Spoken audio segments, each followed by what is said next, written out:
Et nous enchaînons à présent avec Enjeu patrimoine, un enjeu patrimoine consacré au non-coté. La question que l'on va se poser aujourd'hui, c'est peut-on avoir des convictions en capital investissement lorsque l'on est un particulier? Pour en parler, nous avons le plaisir de recevoir deux experts donc, du non-coté sur le plateau de Smart Patrimoine. On a le plaisir d'accueillir tout d'abord Guillaume-Olivier Doré. Bonjour Guillaume-Olivier Doré. Bonjour, enchanté.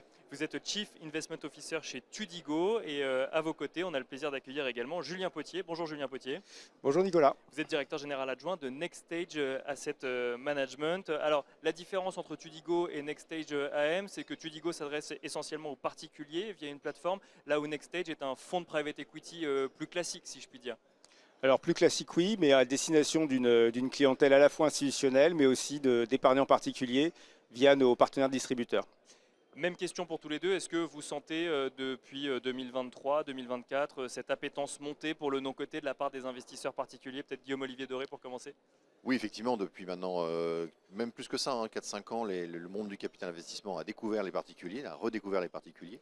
On l'a vu dans cette classe d'actifs est devenue la classe d'actifs dans laquelle on cherche du rendement, parce qu'effectivement les autres types de placements ne sont pas totalement en termes convenient en termes de rendement. Et de facto, beaucoup des professionnels du capital investissement sont venus à cette classe d'actifs à travers des partenaires ou à travers leurs propres fonds. Et je dirais aussi peut-être, pour compléter ce que tu disais, qu'il y a un réel engouement aussi, un essor de cette classe d'actifs avec un marché qui s'ouvre parce qu'on est vraiment dans du concret, c'est un peu la force de notre métier. On travaille finalement une matière vivante puisqu'on accompagne en fait des PME, des ETI partout en France ou en Europe. Et donc, je pense que l'épargnant, en fait, évidemment, il est sur une logique d'épargne productive avec d'une performance, mais évidemment, du sens dans ses investissements, évidemment une quête de sens. Et aujourd'hui, on a la chance, notamment en France, d'avoir un tissu particulièrement foisonnant de PME et de TI qui ne cherchent finalement qu'à innover. Et en fait, on est là aussi pour les accompagner dans cette prochaine étape.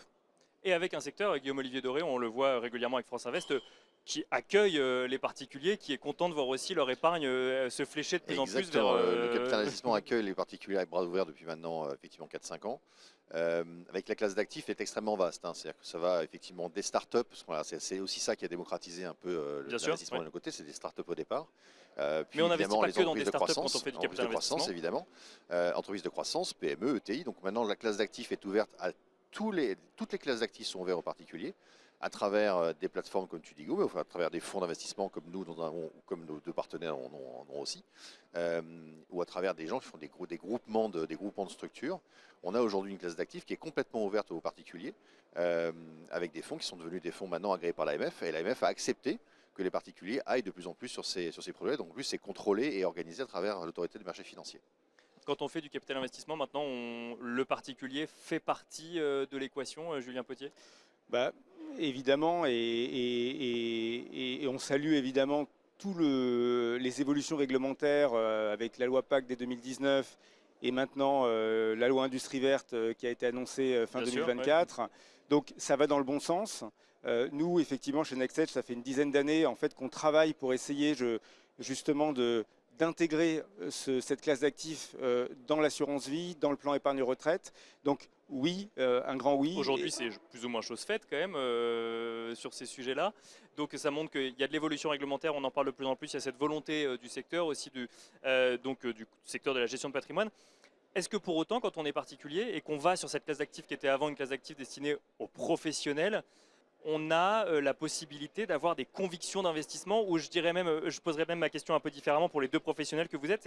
Est-ce que c'est une bonne idée quand on est un particulier d'avoir des convictions d'investissement sur le private equity, ou est-ce qu'il faut laisser ça finalement aux professionnels du secteur? Guillaume-Olivier Doré, je sens que vous avez relevé le micro. Effectivement, on a des particuliers qui ont des convictions, c'est une certitude. Beaucoup d'engouement sur des typologies d'entreprises. Et souvent, ce sont des convictions qui sont liées à des convictions personnelles. Les gens répercutent naturellement leurs propres convictions personnelles à travers leurs investissements. Nous, ce qu'on dit souvent chez Tudigo, c'est qu'il faut en plus de cela diversifier. D'accord. C'est-à-dire, c'est pas parce qu'on adore les startups qu'il faut être complètement ennemi de ses propres intérêts et pas aller chercher de la performance obligataire avec des fonds obligataires, avec des ETI, des PME ou des fonds eux-mêmes. Donc il faut absolument diversifier son allocation. parce qu'on est dans un risque-rendement qui n'est jamais complètement le même en fonction de la classe d'actifs dans laquelle on investit. Ouais. Des convictions trop fortes, finalement, ça peut se mettre en risque. Exactement. Et on a aussi, on se met en en risque sans s'en rendre compte, parce qu'effectivement, on a ce syndrome-là. Donc, alors qu'effectivement, certains Warren Buffett disaient, il faut investir dans ce qu'on connaît. Bien sûr. Il y a une différence entre connaître les choses et y appliquer ses propres convictions.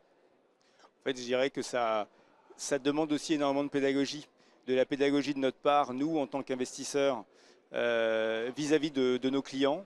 C'est pour ça que, par exemple, chez nous, on a la même qualité en fait, d'information et de reporting pour l'ensemble de nos clients. D'accord. Il faut du concret et il faut expliquer aussi en quoi consiste notre métier et la création de valeur qu'on apporte, puisque c'est un métier d'expérience. Quand vous dites à l'ensemble de nos clients, c'est-à-dire que l'investisseur averti, comme le particulier en peu fait, moins averti. Nous, chez NextEdge, on travaille évidemment avec des investisseurs institutionnels, mais aussi avec toute une myriade de partenaires que je salue, qui distribuent nos véhicules.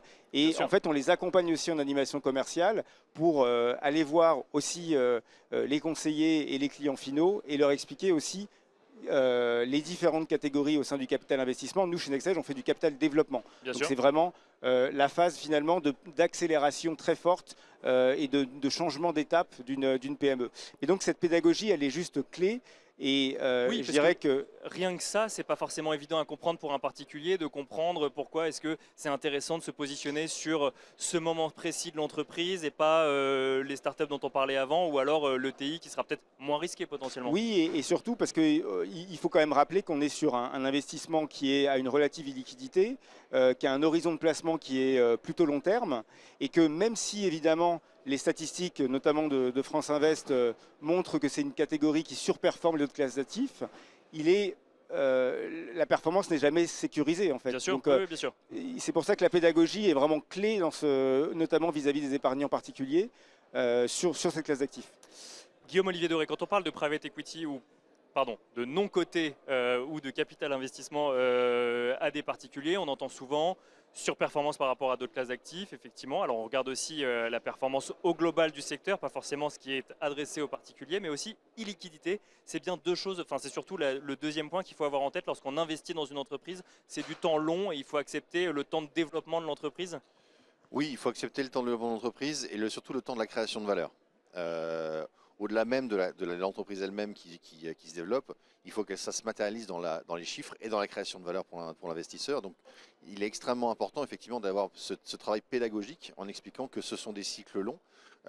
Aujourd'hui, pour être très clair, investir dans une start-up, c'est rester au capital entre 7 et 10 ans. D'accord. 7 et 10 ans pour générer de la plus-value. Bien sûr. Et l'adage dit qu'un arbre qui tombe fait plus de bruit qu'une forêt qui pousse. Malheureusement, les arbres tombent avant que la forêt pousse. Donc on a quand même ce cycle assez long avec des premiers échecs qui arrivent assez vite dans un portefeuille. À l'inverse, cette proportion change lorsque la maturité des entreprises devient de plus en plus élevée, mais la création de valeur est moins rapide, avec des cycles plus courts. Donc il faut absolument mixer ces plusieurs types de stratégies.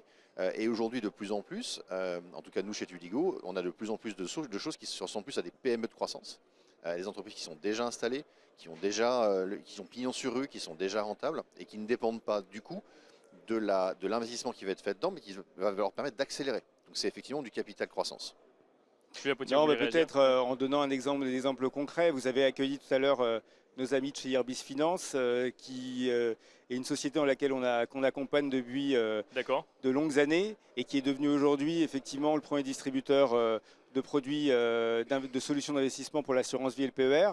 Et ben, typiquement, ce sont des sociétés qui, si au bout de 5 ans, on avait entre guillemets coupé l'arbre, pour utiliser la métaphore, n'aurait jamais pu en fait se développer de façon aussi remarquable. Et je pense qu'en fait, nous, c'est la conviction supplémentaire qu'on a chez NextEdge, c'est que la durée, créer de la création dans la durée, permet en fait une vraie surperformance. Pour tenir dans la durée, il faut avoir des convictions. Et alors là, on ne va pas parler des convictions des particuliers, mais des convictions des professionnels du secteur. Ça veut dire qu'on essaie de se projeter à 10 ans, à 15 ans potentiellement, d'essayer de comprendre ce que sera l'économie à ce moment-là. Est-ce qu'il y a des secteurs, des activités particulières qui, selon vous, sont celles sur lesquelles il faut aller aujourd'hui pour accompagner l'économie de demain? Guillaume-Olivier Doré, peut-être pour commencer, ensuite Julien Potier.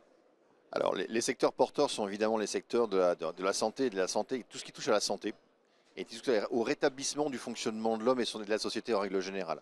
Alors, on le voit ça à travers ce qu'on appelle l'impact un peu grossièrement. En fait, c'est plus important que ça, c'est tout le secteur lié à la santé, lié au climat, lié à la régénération des sols, tout le secteur qui permet de refaire fonctionner notre monde de la manière dont il fonctionnait avant que nous l'industrialisions. Et là, on n'est pas dans une thématique ESG, on est vraiment dans une projection de l'économie à 10-15 ans. Exactement. Le remplacement des énergies fossiles, il y a énormément de sujets qui sont aujourd'hui qui ne sont pas adressés. Beaucoup d'entreprises les adressent, soit en mutant leur propre, et ça c'est le choix qu'on finance, en mutant de leur propre modèle historique vers un nouveau modèle autour de ça qui devient un modèle vertueux, soit en inventant ou en créant de nouvelles stratégies, de nouvelles stratégies sur leur secteur. Julien Potier, vous avez cité un exemple en finance tout à l'heure, ça veut dire que ça aussi c'est un secteur quand même qui... Alors oui, mais je peux effectivement parler du sujet Acorus dans l'éco-rénovation, qui est une de sociétés aussi qu'on accompagne depuis maintenant 15 ans, qui est passée d'une vingtaine à 300 millions d'euros de chiffre d'affaires. Je pense qu'en fait, on a un rôle aussi, nous, en tant que professionnels, pour accompagner des sociétés, j'appelle ça moi du brun au vert, c'est-à-dire les accompagner dans la transition. Et ça fait partie, je dirais, non pas seulement d'une stratégie impact RSE, mais d'une stratégie globale d'investissement en capital développement. Ça vaut aussi pour des entreprises qui avaient une activité historique et qui font cette transition dont vous parliez à l'instant ? Exactement. Nous, on accompagne de la PME. En gros, on investit dans ceux qui, globalement, se projettent dans l'avenir aussi, si je comprends bien. Se projettent, mais il faut les accompagner, encore une fois, aussi avec pédagogie, parce qu'on ne peut pas leur imposer, je dirais, en 5 ans, d'être sur une trajectoire Accord de Paris. Il faut être pragmatique dans l'accompagnement. Et ça fait partie, nous, de l'un des moteurs de création de valeur chez nos participations chez NextEdge. Pour finir, même question pour vous deux, Guillaume-Olivier Doré. Quelle question se poser quand on est investisseur particulier et qu'on veut aller en non-coté au sens large? Ça peut être du capital développement, du capital risque. On peut se poser la question de la dette privée, même si je sais que ce n'est pas forcément votre métier à tous les deux. Est-ce qu'il y a des questions qui peuvent permettre de diriger une stratégie d'investissement?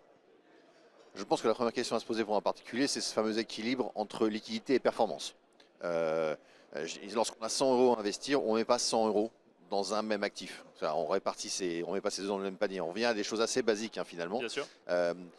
Se dire que 10% de sa propre allocation sera fait avec des convictions, mais 90% doit être en dehors. Parce que justement, on ne veut pas reproduire le biais qu'on a nous-mêmes par rapport à ses propres investissements, on veut le diversifier. Et diversifier, ça veut dire diversifier au sein même du capital investissement. Tout à fait, aussi, c'est dans le capital investissement, dans cette classe d'actifs, lorsqu'on a 100 euros à investir en capital investissement, c'est de se dire qu'on va peut-être mettre 10% de son investissement dans ses propres convictions, et on n'est pas paradoxalement prêt à les perdre, parce que les convictions font que on est prêt à les perdre. En revanche, les 90 autres euros, je ne suis pas certain qu'on a envie de les perdre. Donc là, il faut s'adresser à des professionnels, bien regarder la typologie d'investissement dans laquelle on veut faire, regarder les performances historiques de manière à voir de quelle manière ça fonctionne, et puis se faire accompagner, effectivement, soit par les professionnels de l'investissement, soit par les plateformes, soit par les intermédiaires. Julien Potier, parce qu'il faut bien avoir en tête que globalement, il y a différentes typologies d'investissement au sein du capital d'investissement, plus risqué, moins performant, moins performant, plus liquide, moins liquide aussi, ou ça par contre, non, les liquidités, ça reste Alors plus liquide, moins liquide, nous, typiquement, encore il y a quelques années, il n'y avait que des fonds fermés. Maintenant, on est sur des fonds evergreen avec une capacité pour un épargnant de pouvoir rentrer en unité de compte dans un contrat d'assurance vie ou via un contrat d'épargne retraite à tout moment. Nous, typiquement, chez NextEdge, on a une dizaine d'assureurs avec lesquels on a un partenariat via notre unité de compte NextEdge Croissance qui permet à un épargnant de pouvoir bénéficier en fait d'une capacité de rentrer à tout moment en secondaire en unité de compte. Donc, il y a toujours une illiquidité plus forte que dans d'autres classes d'actifs, mais il faut relativiser aussi. Merci à tous les deux. Merci Julien Potier, directeur général adjoint de NextEdge AM. Merci également Guillaume-Olivier Doré, Chief Investment Officer chez Tudigo. Merci beaucoup. Merci à vous. Nicolas. Et quant à nous, on se retrouve tout de suite dans l'œil de l'expert.